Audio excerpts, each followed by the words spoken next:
All right.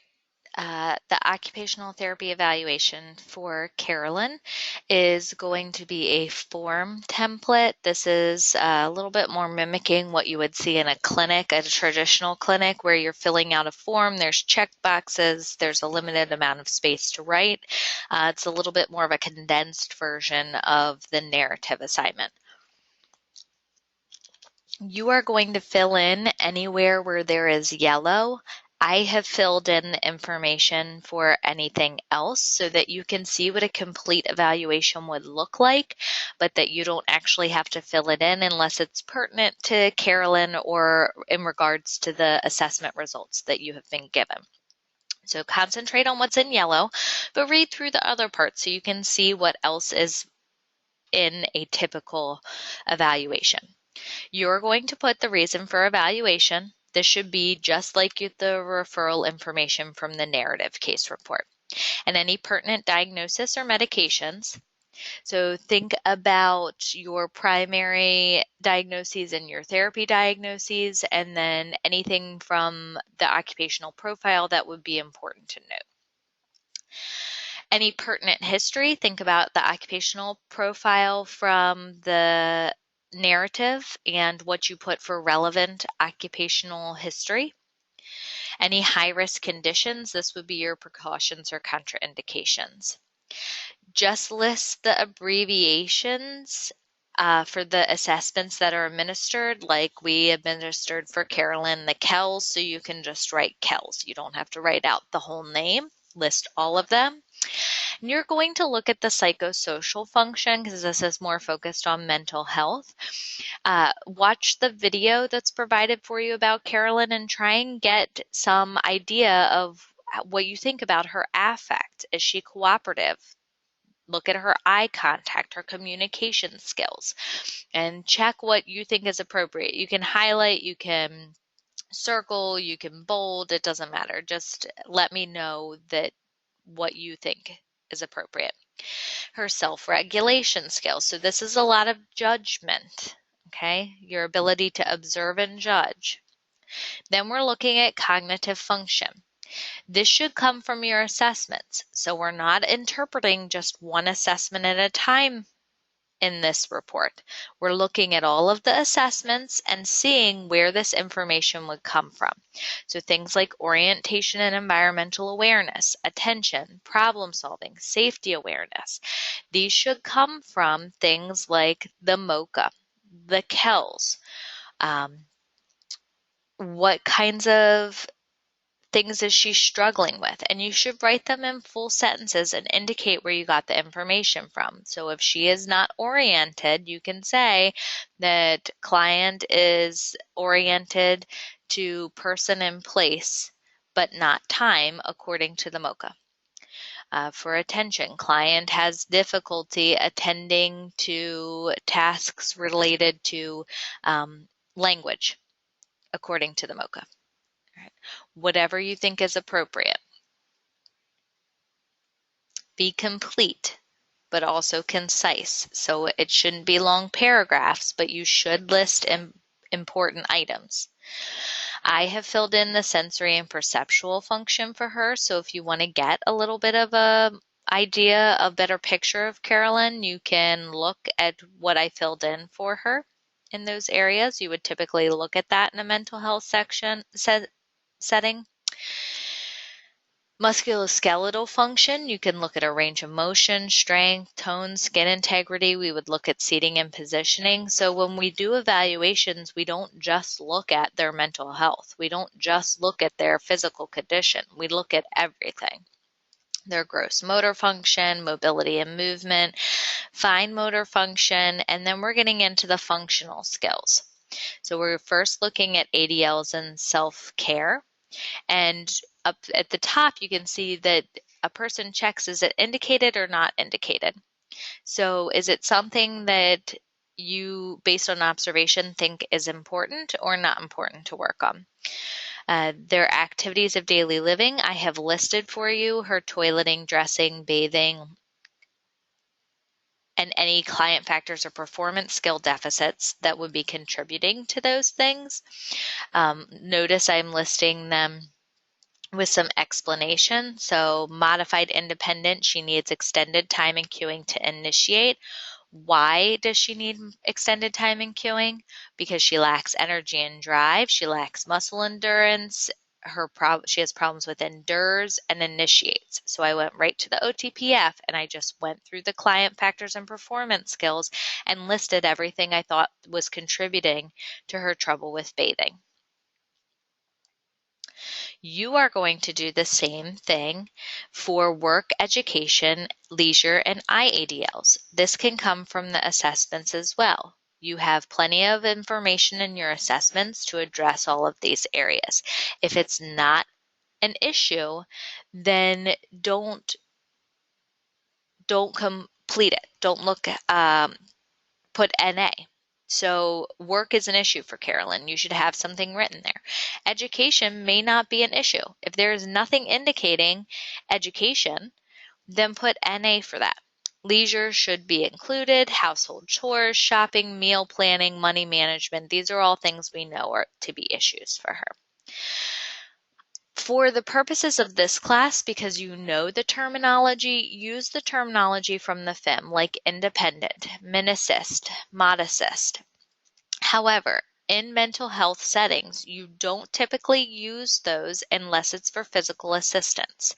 So if she needs help with household chores because she is having difficulty with energy and drive or muscle strength, that is because then she needs physical assistance. You could say min assist for household chores, difficulty with lifting vacuum or enduring to complete chores. When it has to do with cognition or social skills, then we talk about it in terms of moderate queuing, or better yet, we say things like 25% queuing or 2 verbal cues. So you get a little bit more specific and you don't say assist level, because really min assist, mod assist, max assist is talking about physical assistance. So you'll get into that more in Psych Soc, but for purposes of this class, go ahead and use the FIM terminology.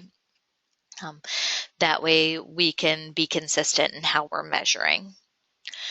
So you're going to put what level you think they're performing at and briefly describe why you chose that level. You are going to list any client factors or performance skills that you think are contributing to that. Just use the OTPF. We're going to look at habits, rules, and routines. Use the case study and the language from the OTPF to write a brief description about Carolyn's habits, rules, and routines.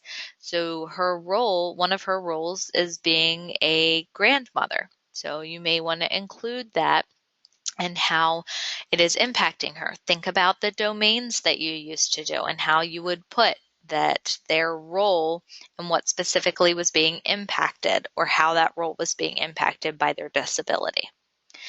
The analysis of findings is going to be related a lot to the summary of findings, and you're going to put in there their goals. So look at the COPM that's done on Carolyn and put her goals.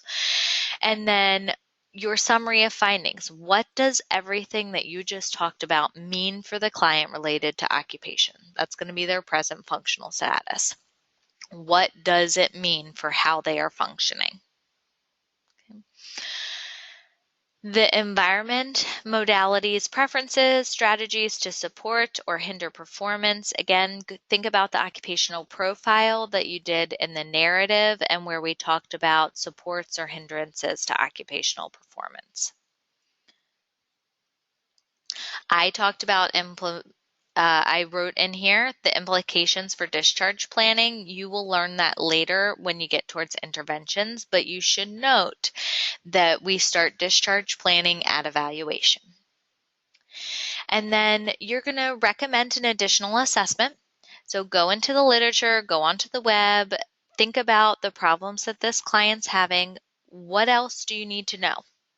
what would you do as a follow-up to the information that you have? What's an area that you think we need to evaluate further? Don't duplicate what you've already done. So you already did a leisure assessment. Don't do it again.